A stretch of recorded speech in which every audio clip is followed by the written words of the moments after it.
Hello and welcome to Katie's Arms live here on Instagram. I am only a minute late, so I'm getting much better at this whole timing thing when I was 5 minutes late the other day. And welcome to everybody. There is a little bit of dodgy lighting in this room. I'm just checking behind me to see what there is in shot, don't know. So I apologise for that, but you know what? We have to make the Katie's Arms happen wherever it happens. And when I'm eventually back in the UK, we will make it happen somewhere near you. I'm fairly determined of that as well. I mean, that'll be harder in Wales, mostly because I'm banned from either all of or most of Wales, particularly Welsh schools, anywhere near a Welsh person, all of Cardiff, most of Newport. So Wales will be a bit harder to get the Katie's Arms on the road, but we will find a way.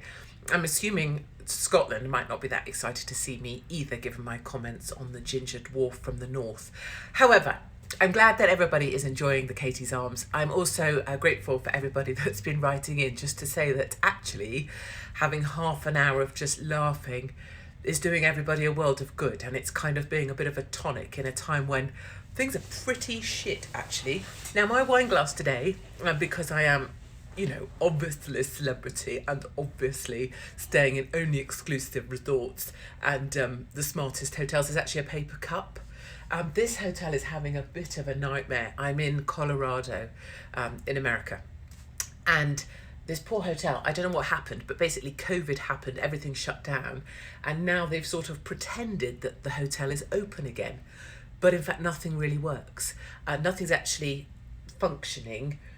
Nothing's really like a hotel, but it is at the same time pretending to be a hotel. So I feel very sorry for all the staff, and I think this might happen all over the place. When things try and open back up, people have literally forgotten. Like, this hotel has forgotten how to hotel. So the clocks on the wall are all stopped, as if we all died, and then we're just pretending that we might be a bit alive. Anyway, I'm drinking out of a paper cup. It's never been beneath me. I've been known to drink Diamond White straight out of the bottle. Do you remember Diamond White? Or Snaky Bee, Snake Bite and Black, which was basically the cheapest cider you could buy with black currant. And we called it Snaky Bee because that sounded a little bit more trendy. Anyway, and we are going to spend half an hour, hopefully either laughing together, certainly drinking. Do drink. I'm always very impressed with everybody that gets in touch after katie@katiehopkins.co.uk to tell me they got the best part through a bottle of wine. That's excellent going. You should definitely do more of that. And I hope that nobody's pissed you off too much this week. All the people that usually piss us off are the ones that we live closest to, like, so husbands and wives tend to piss us off. Children particularly, we find ourselves wondering why we A, agreed to have them, B, we never agreed to live with them full time, and then generally tell them to piss off. I know a lot of parents, particularly mothers like myself, that have actually told their kids, oh, why don't you just piss off? So don't feel like you're a bad parent for that. You're definitely not. That's how a lot of people feel. And of course, there have been so many things this week that you just couldn't make up if you bloody well tried. Number one that's jumping into mind at the moment is Priti Patel. You seen the latest on Priti Patel? Lovely. Hold on. Got a drink. So Priti Patel has kind of large eyebrows, because I guess she has dark hair. Dark-haired people have large eyebrows. I think people with large eyebrows, my concern with men with large eyebrows is it means they have a lot of body hair, typically arm hair. And if people have a lot of eyebrow hair and arm hair, typically they have a lot of arse crack hair. And you don't need to know how I know that. But what I would say to younger people out there, I know that we have some sort of 16-year-olds with us, 17-year-olds, so I apologise for my language still, because I feel like as a mother I should somehow protect you, is that if you see a guy with a lot of big eyebrows or has had his eyebrows worked on a lot, it means he's self-conscious about his hair. What it also means is that he will have arm hair. There will have been back hair at a certain point. You might really like back hair. Okay, you might like it, and that's lovely. But what it does mean is usually they have weird bum crack hair. And that's this weird... So there's always this thing about women and women's pubic hair, right? And you're supposed to make the strip thing and blah, blah, blah, blah. Men have a weird strip going from the back of their back down to their anus. No one really talks about that. This is a bit like the conversation we had last week when you think about it, about the bikini sticker underwear thing, where it sticks in the thing so that if you ooze... This is like men's runway... anus landing strip. Nobody talks about that.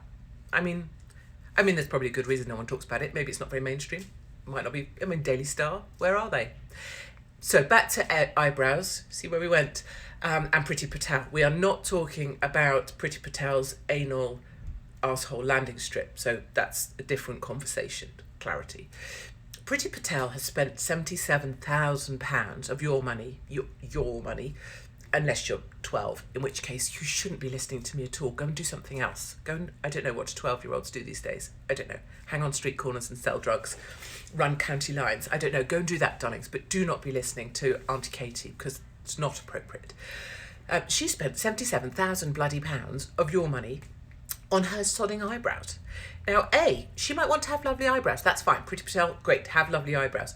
But the taxpayer doesn't. I don't want to pay for it, darling. If I need to go and get my legs bloody waxed, which I don't, I shave them because I can't be asked with sitting around waiting for someone to do that to me. And that's embarrassing. And why would someone want to do that and be near my varicose veins? No one needs that in their life. But if you want to go and do it, don't pay for yourself. You've got a salary. People with expenses always treat expenses differently to their own money. Sounds obvious. It's why you see so many people from the NHS at the higher levels on first class transport, right? Because if you're spending someone else's money, you're very happy paying the first class ticket at 200 quid because it's not your bloody cash. Same with Priti Patel's eyebrows. I've never even noticed her chuffing eyebrows, but maybe if she didn't have them done, there'd be a chuffing great bush on her head and we wouldn't see anything else. The second thing about Priti Patel that's important is she is a triangle woman. I think men are going to get this more than women, and some of the chubbier chubbers out there will need to take offence at this bit. So go and grab yourself a cake, go and eat something out the fridge, and leave me chat with people that aren't, paranoid about their weight or want to blame me for the fact they're chubby. It's like, it's not my actual fault that you're tubs. Priti Patel is a triangle woman. So she's basically this shape. And the weird thing is, if you are working in the media and you get Priti Patel to about here, you think she's actually quite slim. And she is also quite attractive. So she's got these big ass cheekbones. And so that she's like, So, and then she's got lovely there. And so she looks bloody lovely, which I see. The weird thing about Priti Patel is if she stands up, not that you need to see me stand up to, you know what standing up is, so I don't actually need to demonstrate that to you, do I? But if she stands up, this bit here where I just have chicken legs, she has got like the base unit of a triangle. She's like wedge woman. So Priti Patel just goes straight out, like and no one really shows that, but when you do see it, it's just really freaky. I mean, looking for the positives, because that's what we're doing, because it's lockdown and it's COVID and it's the Katie's arms and we all need to love each other, is that with that chunk she's got going on, she is not going to blow over in a breeze.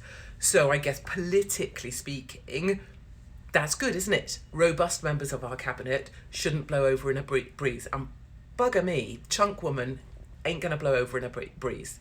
So that's a very positive thing about Priti Patel. She also spent £5,000 of your money, not you if you're just a dole, bludger, furlough, whatever, you've just taken everyone's money anyway, but boom, just 5,000 in bloody Primark. And you know where she spent that on? She spent it on chuffing asylum refugee buddy off I pop from Calais and rock up at Dover and get stuck in a better hotel than most of us go on with our families when we're trying to have a vacation in the old days when we used to have a holiday. She spent it on asylum seekers.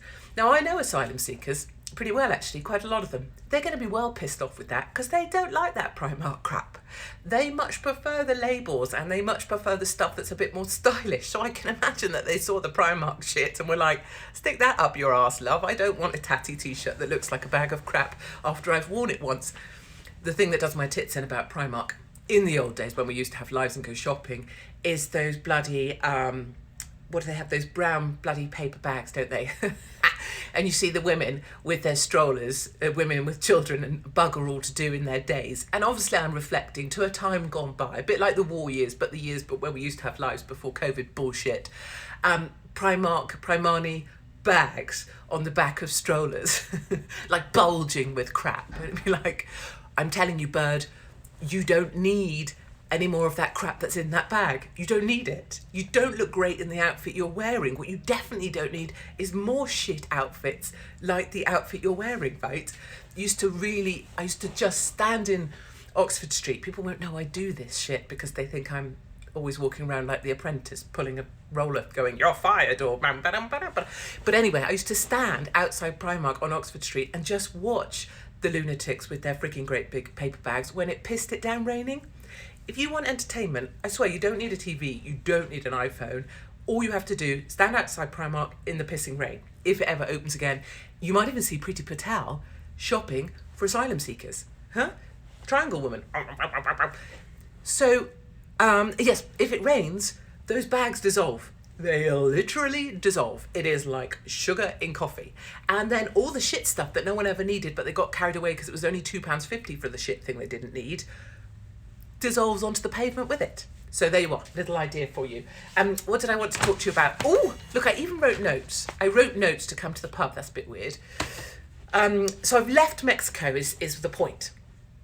Someone's just said, is Katie all right? I know what's going to happen now.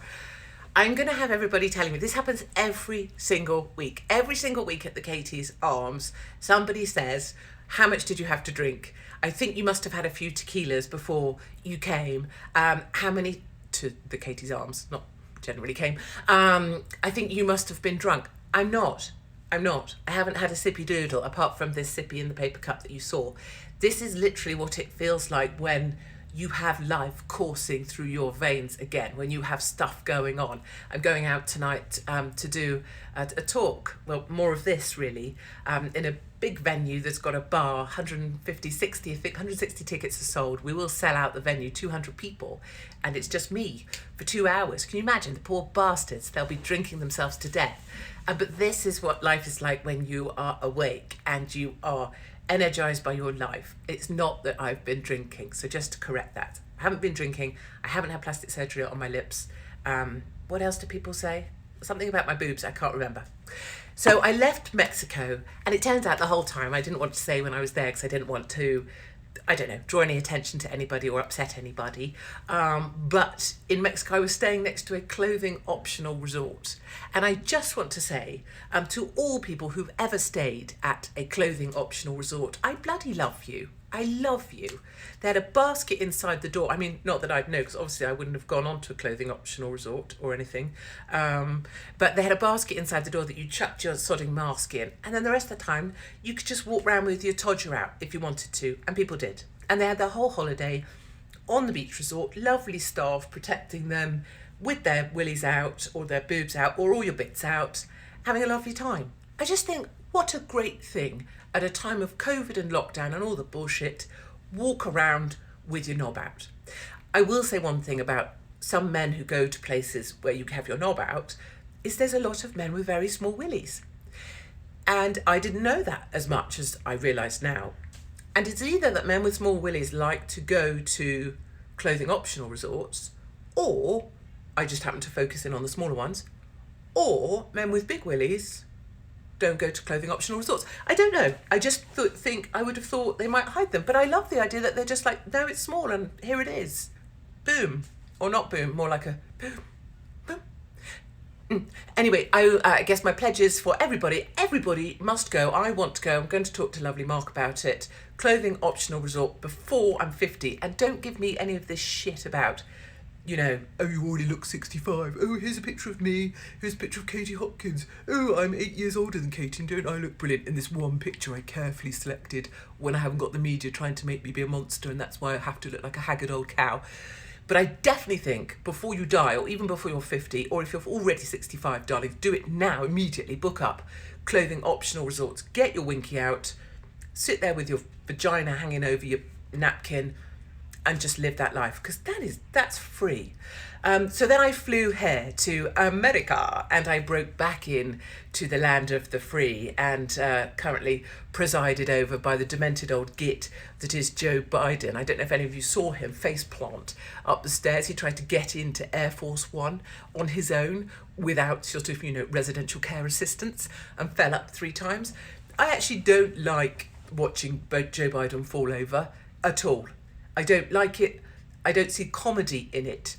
I don't think it's, I actually just want to run and give him my bloody arm and get him up the stairs, or pick him up and lift him up the stairs, which obviously I could, as we know. But it is sad that gentleman who has dementia is being put up as president and being used in that way. It is tragic that that's what the left and Democrats are prepared to do, and his wife.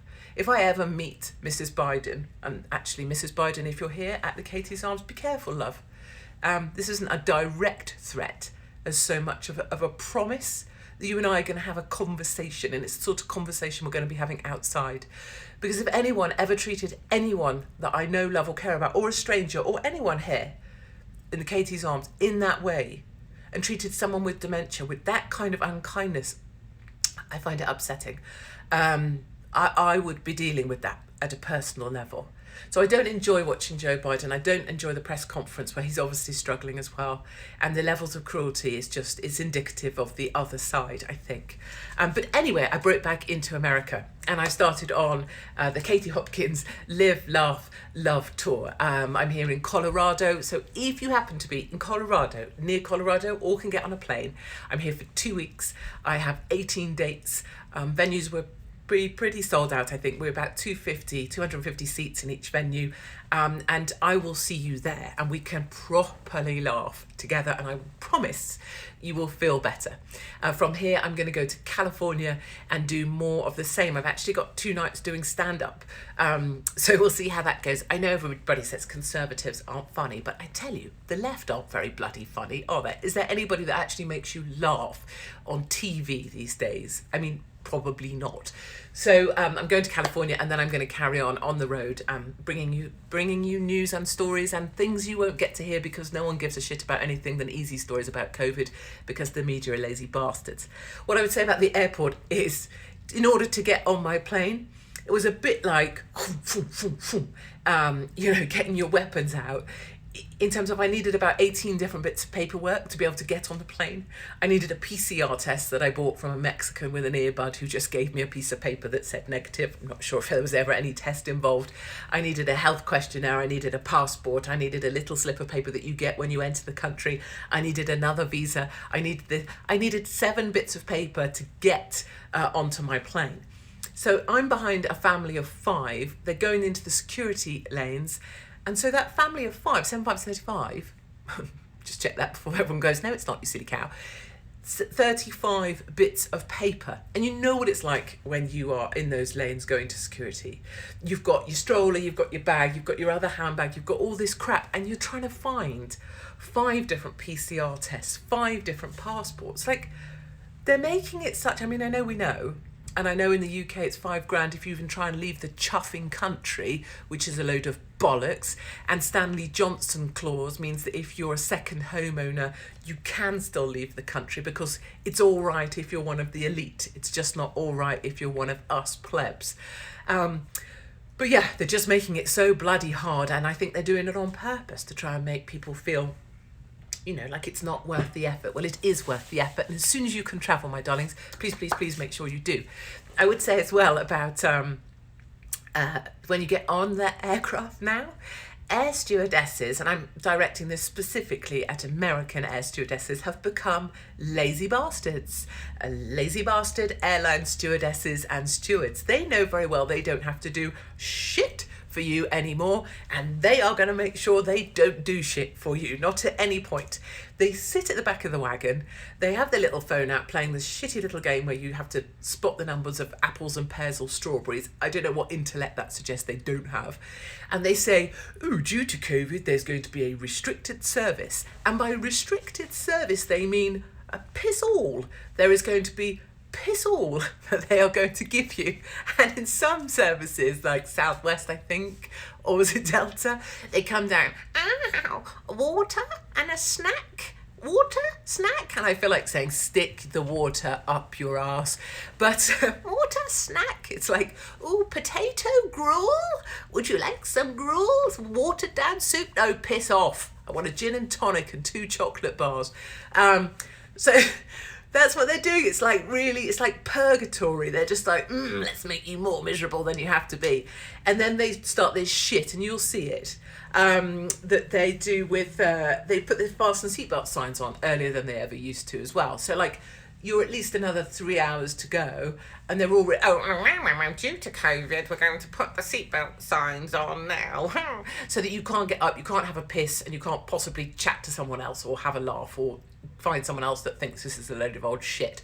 So airlines are basically having a laugh, and one day if they ever go back to serving people correctly, they are literally going to shit themselves in the aisles, because they'll be like, what do you mean I've got to do chicken or beef? What do you mean I've got to get this guy a drink? Sod that, I just want to have a water or a snack. And actually, there is a challenge for these air stewardesses, aren't there? Because those aisles are only so wide. I don't want to make this like a fat rant, but a lot of them are starting to look a little bit too chunky in those polyester skirts now, aren't they?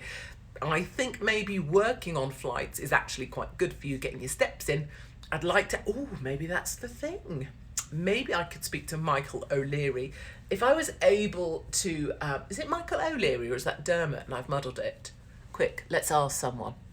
Can I be your best friend? Yes, my darlings, of course you can. Yes, all of you are my best friend already. A guy messaged me today and was like, I'd love to put you on the back of my bike and take you, at high speeds, and then we'd go and get a beer. And I was like, yeah, sure, where are you? I generally do that sort of thing. If someone could come and just pick me up on a bike here, we're good. We're going. I'm not that poncy. Poncy. I've got some poncy gossip on Piers Morgan. I'm probably not going to remember it, and then you're going to get cross with me. I'll try and remember poncy.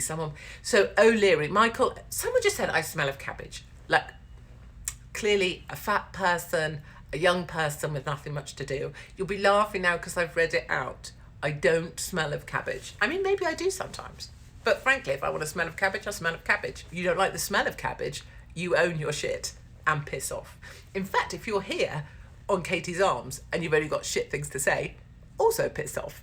And in fact, if you go on my YouTube and you just want to do a thumbs down every single time, maybe you could piss off there as well. As I say, I don't really give a shit about followers, don't give a shit about numbers, don't give a shit about pleasing people. So if you don't like it, you've got the control button, offity piss. Thank you. Air stewardesses, yes, so they've turned into lazy bastards. I think Michael O'Leary needs a message. I think we should make all air stewardesses and stewards do steps. And if they haven't done maybe, 10,000 steps per flight and handed out at least some gin and tonics, whiskey and coke, whatever, then they get penalised in some way. Maybe they're not allowed on another flight. I don't know. Passengers deserve better. That's what I'm saying. I know you're all pissed off at me because you're not going anywhere. And you're like, yeah, shut up, Hopkins. We're all sat at home. So quick shout out. Yes. Oh, guys, we've got 5 minutes and I haven't done chats. Lawrence Fox, yeah, I know, we'll come to that. Suez Canal person that got the Suez Canal completely blocked by a bit of shit parking with their massive container ship. Freaking love that person. I actually totally want to go on a date with the person that blocked the Suez Canal. I just think it just gives us all something to hope for. Like, it's a baseline, isn't it? Have you ever blocked the entire Suez Canal and the busiest shipping lane on the planet? No. Then you're freaking winning. Honestly, every day of life you're winning. Because that's kind of a cock-up next level. Even, by assessment of my own life, where there's been some pretty big cock-ups. And the gossip on Piers Morgan, yes. A lot of people ask me about him. Basically, his main employer and the big money that he earns is Daily Mail. Daily Mail hate Meghan Markle, right? Allegedly, Piers Morgan's main employer allegedly is the Daily Mail. Daily Mail, Mail Online, Mail on Sunday, allegedly all hate Meghan Markle because she sued them. She won because law's not the law. It's just justice system doing their own partisan bias. And they might have to print an apology to Markle on the front page. So Piers Morgan doing what he did has more about pleasing his main bosses allegedly at the Mail Online. If you see the whole sort of strategic picture for Piers, it's a win-win-win. And what are my thoughts on Lawrence Fox?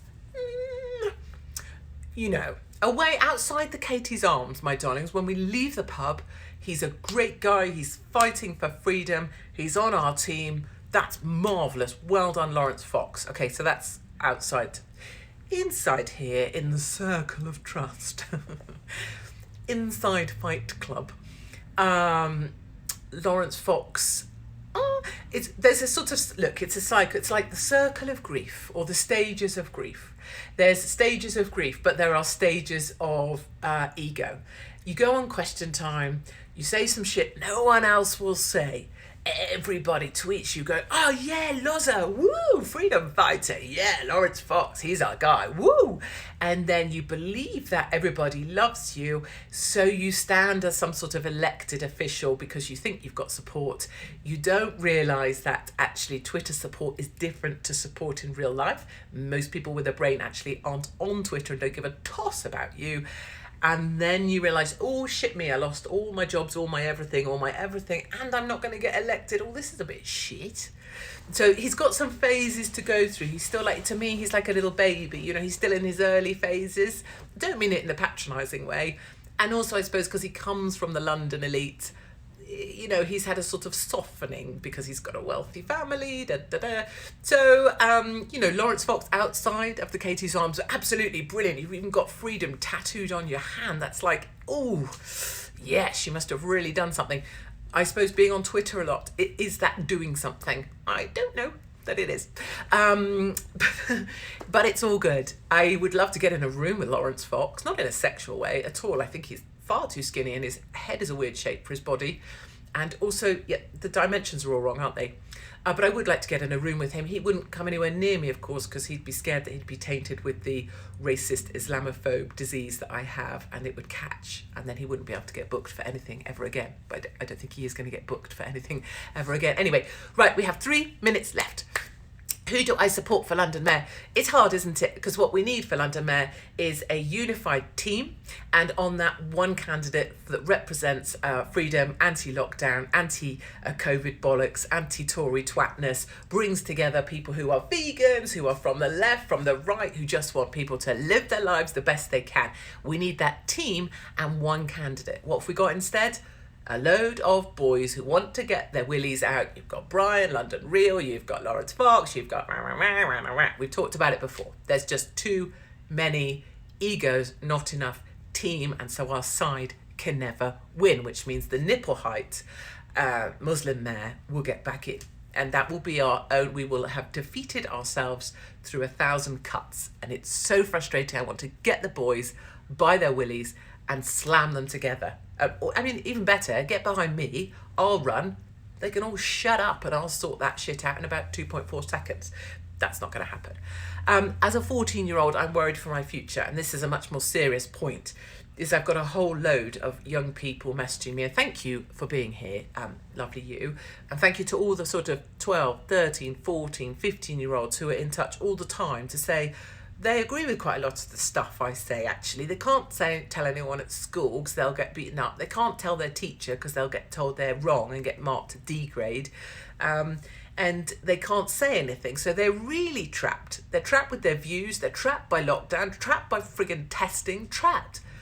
So I hear you. And this is a bloody hard time to be young. And the only thing I'll say is your life is going to be long. And now is the time. 14, physically... your body is like, So you can train yourself, get tougher, make yourself the toughest you can possibly be.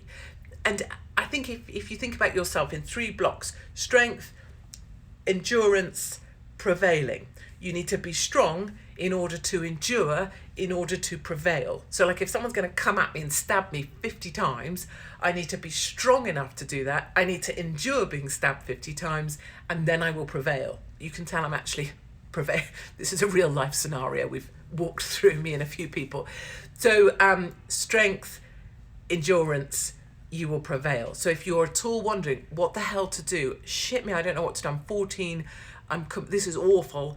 Build your strength in every way. Mentally, read stuff, think stuff. Physically, toughen up. Prepare yourself in the best way you can, and know that you are investing time in yourself to make yourself as strong as you can. That's kind of my best advice at the moment, because I can't just yet get back to the UK. I'm coming back, and we will start to go back and take back the freedoms that we've currently lost. So what are we up? It's past, and I don't want to take more of your time, so I never want this pub to become something people are like, Jesus, is she ever going to shut up? So let's do a summary, as one might if one were coming to a proper lecture with a sensible type of person that, you know, you might go and I don't think I'm going to be on a TED talk anytime soon to you. So let's have the executive summary of what we've discussed. We've discussed Priti Patel being a triangle woman and men having anal hairlines. That was an important point. We've discussed the comedy of Primark and the fact that people's bags dissolved outside and we shouldn't be clothing asylum seekers in Primark because they don't really give a shit about Primark anyway. We've discussed the fact that everybody should get their knob out at a clothing optional resort, particularly if you have a tiny knob and you're proud of it, because in many ways that makes you better than the rest of us, not worse. It's just that I'm never going to sleep with you. We've also talked about the fact that airports are a load of old shit now, and in fact air hostesses and stewardesses need to work a damn sight harder, and don't come anywhere near me with a bottle of water and some freaking gruel, because I am going to tell you to stick it up your arse if you can possibly get to your arse now that your polyester skirt is quite as tight as it is. And finally, we talked about Joe Biden, the fact that I'm going to be having a word with Mrs. Biden sometime soon, and that the conversation is not going to go particularly well for her. And I think that was it, ladies and gentlemen. That was it. So go, live, laugh, love. My homework to you is to find, I was listening to Queen earlier live, is to find your favourite artist, whoever it is, listen to them, listen to your favourite track they've ever done, and listen to them do it live. And the bits where the crowd take over, those are the bits. Turn those bits up. Remember what it felt like to be amongst the best kind of people, having the best kind of time, making the best kind of noise. Book yourself into a clothing optional resort. Next time you see Priti Patel, notice that she is a triangular woman. And I will see you all next week. I'm going to have to move the times because I'm stood on a stage somewhere probably flashing my vagina, darlings. If all else fails, flash your vagina. That is an advice. If you're 14, that's not advice, that's just... And I will see you. I will let you know the new time for Katie's Arms, and I will see you next week. And do not, at any point, make me use my Israeli army voice. Certainly not in the streets. It won't end well for you. Lots and lots of love from me, Katie Hopkins. I'll see you next week.